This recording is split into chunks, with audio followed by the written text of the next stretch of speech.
come and have a fight with me, that would be up my street, because I don't really dance around the ring as I used to, man, a couple of years ago. I don't do that no more. I just come prepared now to fight. You know, I just come prepared like Rambo. I'm just out there to just do my stuff now. I haven't got time to mess around because you can get hurt out there and you don't get paid for overtime. These promoters, they don't pay no extra money. Good evening. There's no doubt that Lloyd Honeyghan shocked the boxing world back in September with that great win over the legendary Don Curry to become undisputed welterweight champion of the world. It was arguably the best ever win by a British boxer in the United States. Well, tonight here at Wembley, he's about to make his first defence against Johnny Bumphus, the official #1 contender, and it's scheduled for 15 rounds. Bumphus, of course, a former world champion himself, one weight down at light welterweight. And as I say, 15 rounds we're expecting here tonight. Well, Alan Minter is with us as ever on these big fight occasions. What do you make of this one tonight, Alan? Well, I think it could be a tricky fight. I mean, Honeyghan's gone to Atlantic City, beat the great Don Curry. Now he's come back to London. He's boxing Bumphus in London. Can he get motivated? I think if he can get motivated, he will keep hold of the title. But that's the big problem. Because nobody expected him to win over there. He was a 6-to-1 underdog. It shocked the boxing world, as I've said. Here he's expected to win this, isn't he? He's expected to win. He's got everything to lose. But what you've got to understand, he boxed in America. There was probably a handful of Englishmen out there. He's boxing here in London in front of his true ardent fans and supporters. So I think that, by boxing here, it will motivate him. He'll want to give them a show too, won't he? Well, I mean, they've seen it on television in the past. Yes, they've seen him winning the title. They've seen him as the champion being interviewed on television. They've not seen him live boxing as the champion of the world. So tonight they're going to see him and he's going to put on a good show, hopefully. Now this Bumphus, of course, has been a world champion himself, as we say. He was the light welterweight champion, which he won back in 1984. He lost it on his first defence. And just looking at the facts and figures there about him, you'll see that for a welterweight boxer, and he was well under the limit of 10 stone 7 at the weigh-in today, he's 6 foot tall. And he's got a reach of 71¼ inches, so he's going to be a pretty awkward challenger, I would think, for Honeyghan. You know, a 10 stone and a half man, but 6 foot with a 71¼ inch reach. It's quite remarkable, and he'll be several inches taller than the champion and will outreach him. But at the weigh-in today, of course, the champion was a little bit heavier. And if you look at the record there, Bumphus, just that one defeat when he lost his light welterweight champion of the world to Gene Hatcher in his first defence. But since moving up to welterweight, he's undefeated, 7 wins in 7. Well, Bumphus will be about to enter the arena, and he's second now.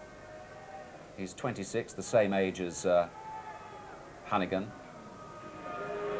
And here he comes.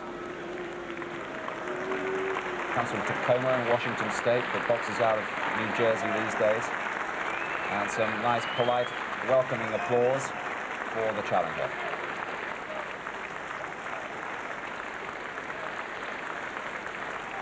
He's got a good record, this man, just that one defeat. Honeyghan, of course, unbeaten in 28 fights. But this man was so experienced in the amateur ring, he had well over 300 contests, lost only about a dozen or so, and would have boxed for the United States in the Olympics in 1980 had the Americans not pulled out. Lou Duver there, his manager in the blue, one of the most experienced in the game. As I say, Honeyghan unbeaten in 28 fights since he turned pro back in 1980. He's done everything expected of him. Won the British title, won the European title, and then, of course, that tremendous win against Don Curry in Atlantic City back in September. Nobody really expected it, except Lloyd Honeyghan himself. The perfect record for a professional boxer. But, of course, as we say, he'll be giving away both height and reach here tonight. And he faces a southpaw in Bumphus too.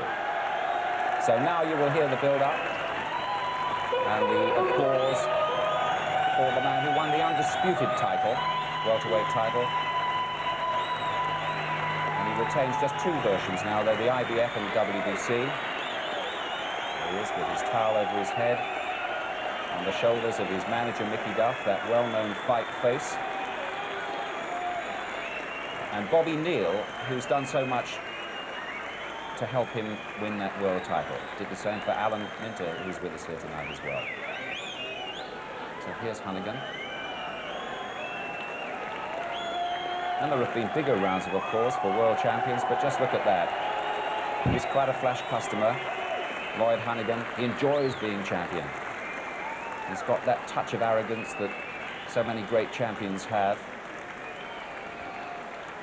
He looks pretty cool, Alan. He looks very cool. I mean, he's trained hard. He's got the undisputed championship of the world on his shoulders. He wants to defend successfully. So, he looks well and ready to go. He's a man who enjoys being a world champion, and he knows how to enjoy himself. But of course, he's well known for getting down to training, and he spent 7 weeks in the United States doing the business and sparring with Buster Drayton, who we know is here to watch him tonight. Schedule, remember, for 15 rounds, this contest tonight. We don't see too many 15-round fights these days, but this is scheduled for 15 rounds. Lou Duver in the corner there, and that's the WBC belt being shown there. But Lou Duver in the corner is also the manager of Mark Breland, who's picked up the WBA version of this welterweight championship. Honeyghan relinquished that rather than box a South African. And Breland won the vacant title, and it could well be that we'll see a big payday eventually between this man. Lloyd Honeyghan, born in Jamaica, very much a Londoner since boyhood. And it's likely we'll see him face Breland in due course, but of course he's got to win this one. And Bumphus is likely to be a pretty awkward customer. He's got a pretty good stoppage rate. Stopped 20 opponents in 28, and they say he's not really a big puncher, but the ratio of stoppages is certainly equal to that of Honeyghan's. So we're all set for the big fight, and we're about to hear the national anthems.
The Queen.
So, 15-round schedule for the welterweight championship of the world, and at ringside is Harry Carpenter. Thank you, Des. Isn't it interesting that only this week the Border Control recommended that national anthems should not be played in future in this country because of bad behaviour in the crowd. In fact, they were played tonight and accorded proper respect. Here's Bernard Sullivan, MC. Round to decide the welterweight championship of the world. Sponsored by Budweiser. Presenting from Tacoma, Washington, in the United States, the challenger, Johnny Bumphus.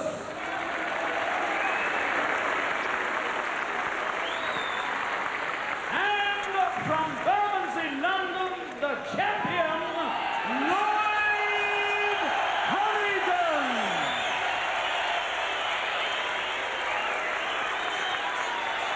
My lords, ladies and gentlemen, this match was made at 10 stone 7 pounds or 147 pounds.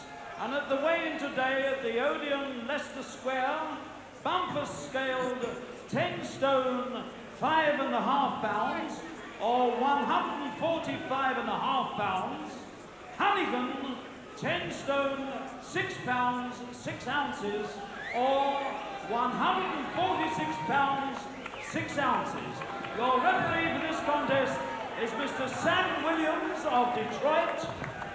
Your judges are Mr. Ove Ovison from Denmark, Mr. Walter Cavalieri of Philadelphia, and Mr. Frank Brunette of New Jersey. Your timekeeper is Mr. Jeffrey Williams of England, and the supervisor, Mr. Walter Stone of Rhode Island. Thank you. 15 rounds then, IBF rules. American referee doesn't score. 3 judges do the scoring, 1 from Denmark, 2 from the United States. So a heavy American influence on the official side, but all agreed to by Honeyghan's manager, Mickey Duff. And we get our first glimpse at the difference in height. Honeyghan some 3 inches shorter. And the staring contest, now traditional. Honeyghan has now discarded the suit of lights, the silver dressing gown to reveal equally dazzling and glittering silver trunks.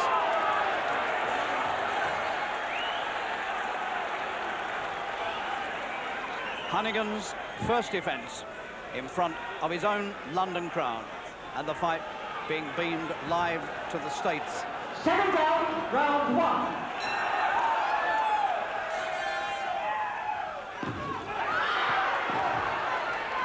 Said, I'm going to have to go looking for him. I don't think he'll come to me. And he predicted, Honeyghan, at the weigh-in today, that he'd do it in 8 rounds.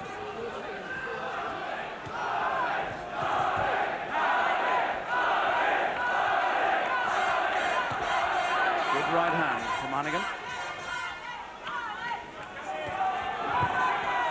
Bumphus looks all arms and legs.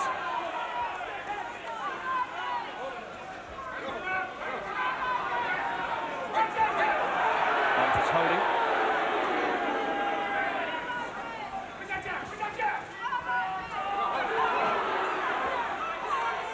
There's no doubt at all that there's a whole new brand of confidence about Honeyghan. He loves being the champion, and he's come to fight like one tonight. I just hope he doesn't overdo it and get careless.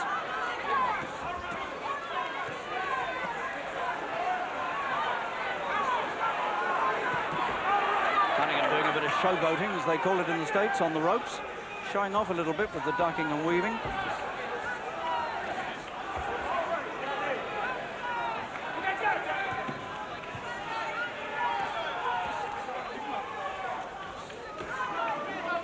It's a pretty active first round, with 15 scheduled.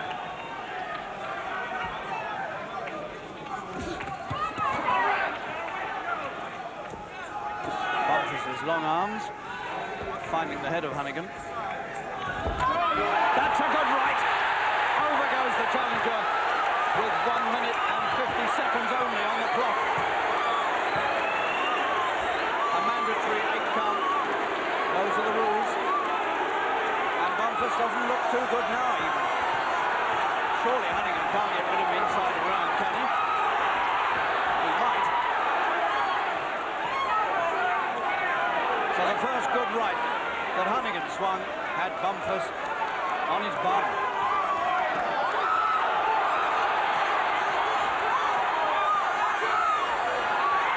And he was holding on for dear life, and Honeyghan got rid of him. 30 seconds of this opening round remaining. And Bumphus is struggling to stay in the fight.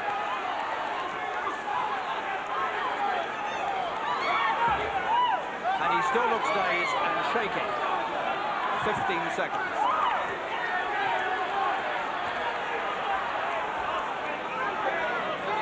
And he hugs Honeyghan like a long-lost brother.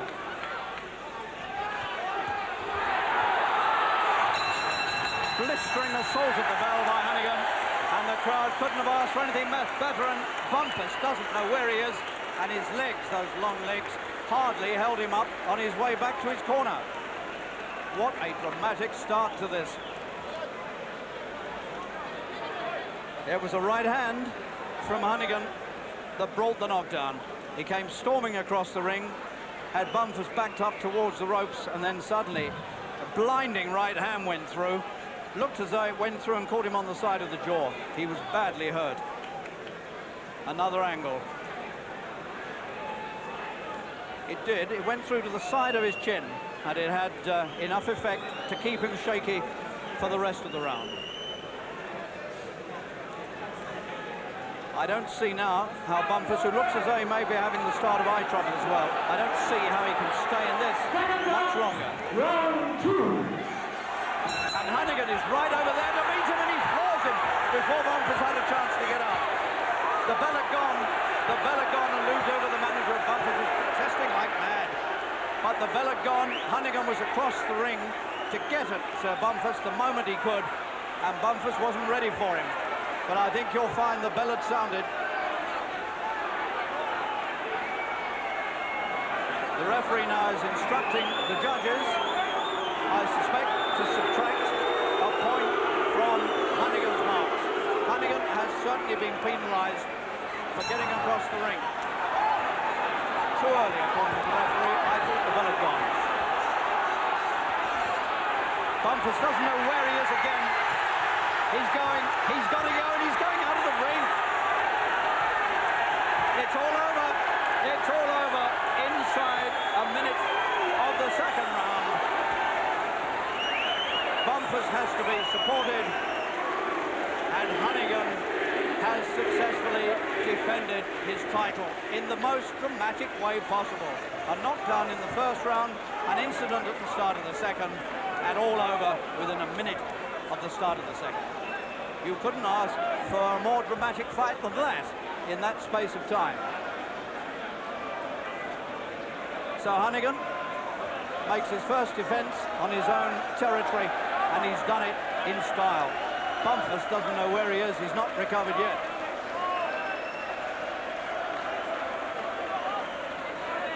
Well, that's a sensational fight in every way.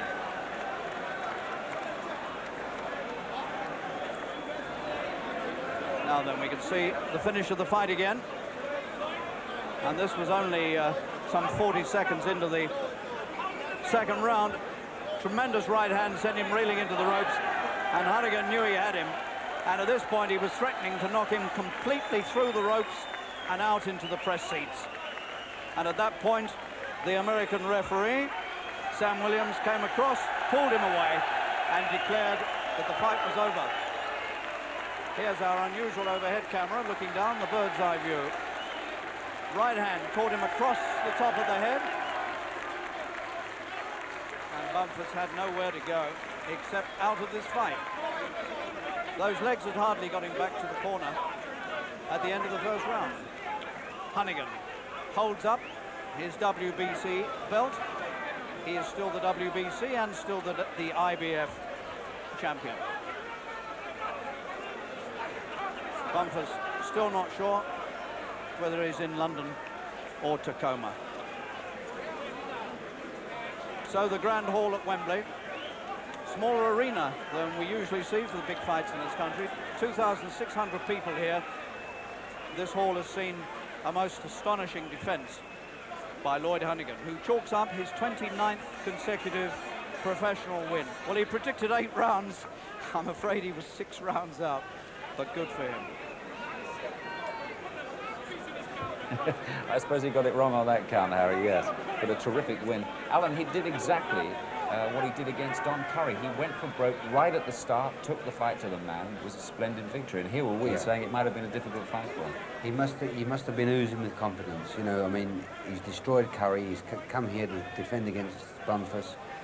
And the cornerman must have said, do the same thing, go out and take him out, which he's done. I thought he was looking a bit open, you know, although he was throwing plenty of punches. But he done the right thing, didn't he? I mean, he pressured Bumphus and just wouldn't let him start leading off with southpaw jabs, and just got right into the fight and took him apart. Fantastic. He certainly uses that right hand. He's had his problems with it because he couldn't throw it in preparation for the Curry fight, and he's been protective of it before this fight too, but he certainly did the damage with it today. But what did you make of the start of that second round with that incident? Because Harry said at the time he felt the bell had gone, and I must admit we thought so too, didn't we? Well, I think the bell went, but what happened, Honeyghan was already up and making his way over to Bumphus's corner, and when the second moved away, Honeyghan was on top of him. So I think the referee should have brought to the centre of the ring and stopped Honeyghan getting to Bumphus until he was off the stall. Well, Lou Duver went crazy, the manager of Bumphus there.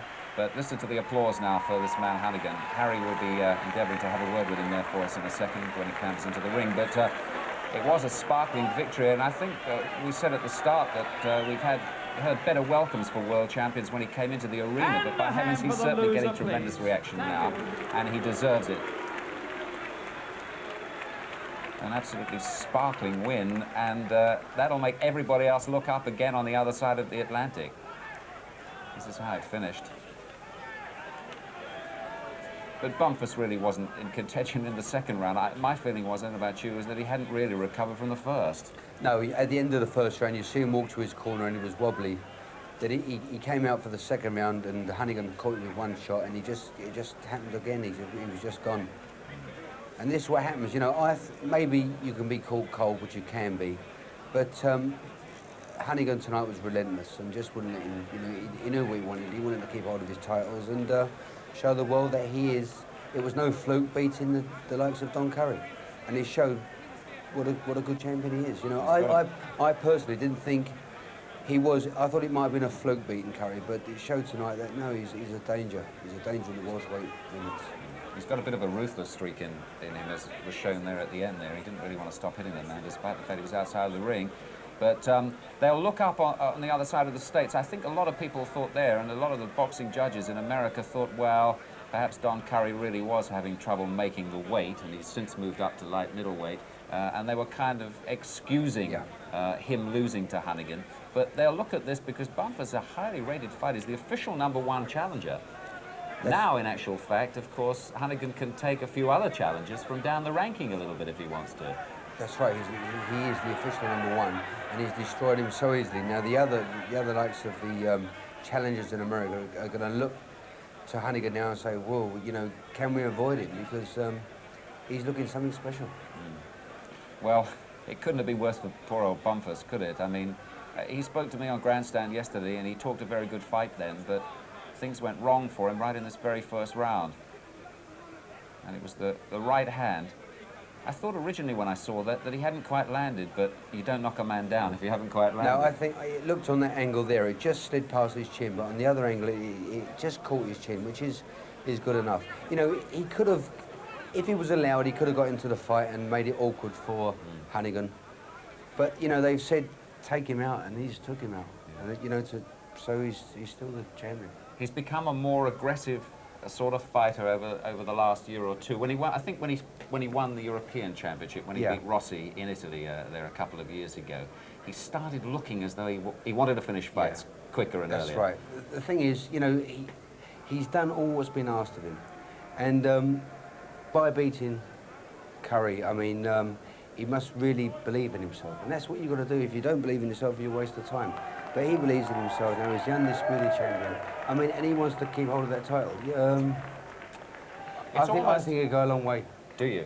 Yeah, it's almost helpful, isn't it? Beating a great champion to begin with, and then, you know, you can sort of take on all comers. But I think that we can hear from him now. He's about to have a chat with Harry Carpenter. He's a happy-looking man. Here's the champion with me, Lloyd. That was some job you did there.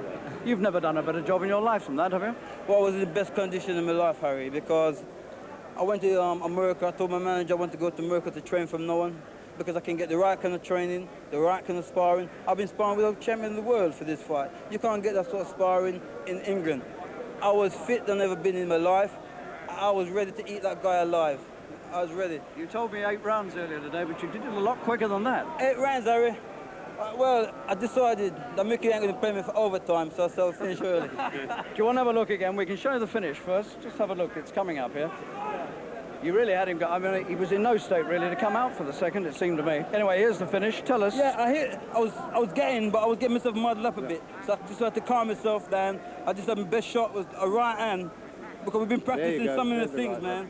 And I just decided to keep fighting. When he was down, I was going to move back. No way, it's the referee's job to pull me off and stop the fight or can't or whatever. I was just going to keep punching. Even if it was on the ground, I was going to keep punching because it's up to the referee to pull me off. Now, we're going to show you next the start of the second round, which was a bit controversial because the Americans have been protesting like mad ever since. Well, look, but I think the bell had gone. What do you think? The bell did gone. Harry, I saw his manager was taking his time to come out of the ring. I saw Bumphus was taking his time to come off his stool. And I was going to take advantage of the situation. That's what I did. I ran over there. I said, right, you taking your time to come out. I'm here to fight. I told you I'm here for war. I'm not here to mess around when I'm in this ring. I don't get paid for overtime. I'm here to fight. They made a hell of a fuss about it, but I think you were right because I'm sure the bell had gone. It has gone, Harry, and I'm here to win. I'm not here to mess around. I don't take prisoners. We've got one more, I think, to show.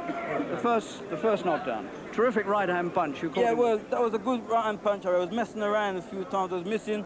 I decided to throw that right hand straight through the opening because his hand was coming down at his side. And I see that when I've been hurting him, and he was a bit dizzy. And I thought if I get a good right hand in, that would be it.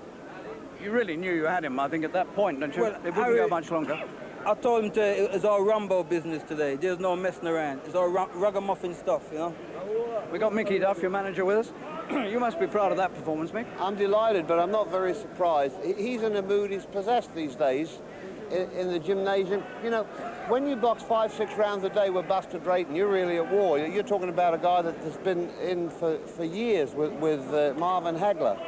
Neither of them took any prisoners. The way he's boxing right now, I wouldn't hesitate to put him in with anybody, even any junior middleweight in the world.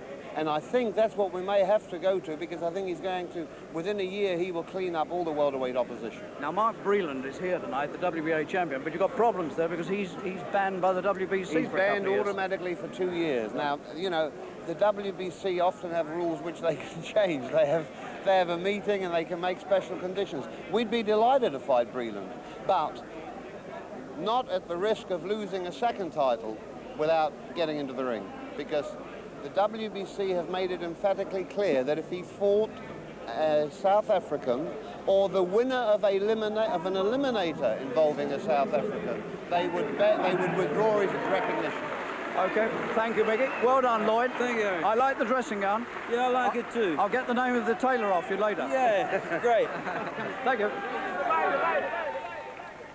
I quite like to see Harry in a jacket like that. That's so in actual fact. Well, whatever about the complications of world boxing and the 3 bodies and all the rest of it, the fact is that he is the best welterweight in the world right now, isn't he? That's right, he's the best. I mean, when he said he's here to fight, and the bell went and he left off his stall, and the other guy was taking his time to come out. Well, so instantly he wants to get on with the fight, and that's what happened. I think it was a bad referee. The referee should have said, "Hold it a minute, wait until the guy's ready." But Honeyghan done the right thing. He's gone to war. Mm-hmm. You think we're going to see a series now of Honeyghan world title fights? Yeah, I think so. I'm not too sure of how good the other welterweights are. Well, there's Breland, of course. Yeah, he's a bit special, I think. He was the Olympic champ. But we can all make, we're all saying that is Honeyghan that good, but he showed, Bumphus might not have been in that great class, but the way Honeyghan destroyed him was, well, you can't say any more, can you? Well, Bumphus has done virtually everything right up till tonight, so you can't knock it under any circumstances. No, you can't indeed. Thanks very much, Alan. Let's turn our thoughts now to another fighter who went into the ring here a little earlier tonight, also defending an unbeaten record. Now, he is a big man, and his name is Gary Mason, and he does a lot of training with a certain man called Frank Bruno. So it's Gary Mason, round 1, start of the fight, in fact, against Rod Smith, who comes from the United States. Round 1. Well, the battle of giants here. Gary Mason in the white trunks. 17 stone 7.5. He is getting a big lad, and he's almost 2 stone heavier than the American. Rod Smith from Eugene, Oregon. Smith scaled 15 stone 9 today, which is no mean weight, but he's conceding nearly 2 stones. Oh, that's a useful right from Gary Mason, whom we are now calling Bruno Mark II, because he's coming up in the Bruno camp, and he's got a very similar sort of record to Frank's, in Frank's earlier days. In other words, 100% pro record, Mason. 15 fights, 15 wins. And if he throws a few more right hands like that one just now, it'll be 16 before too long.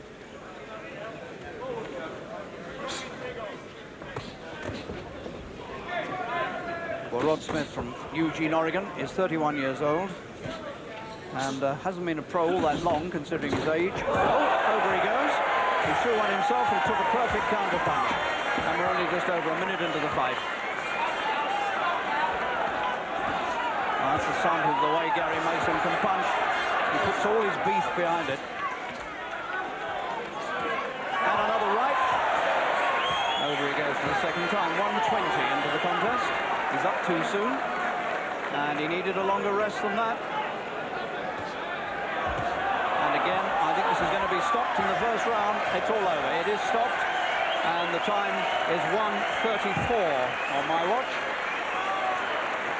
And Rod Smith of Eugene, Oregon, suffers his 7th defeat in 21 fights. And Gary Mason does another one-round job. That's his 7th in one round in his 16 pro fights. Bruno Mark II. Comes from the same town, Wandsworth, as Frank. So there he is, only a brief look at him, but plenty of him to look at. Ladies and gentlemen, the referee stopped the contest after 1 minute, 34 seconds of round 1. It was 1:34. Smith was unable to defend himself. Mason is the winner. Now we can see what happened here again. Here's the first knockdown coming up.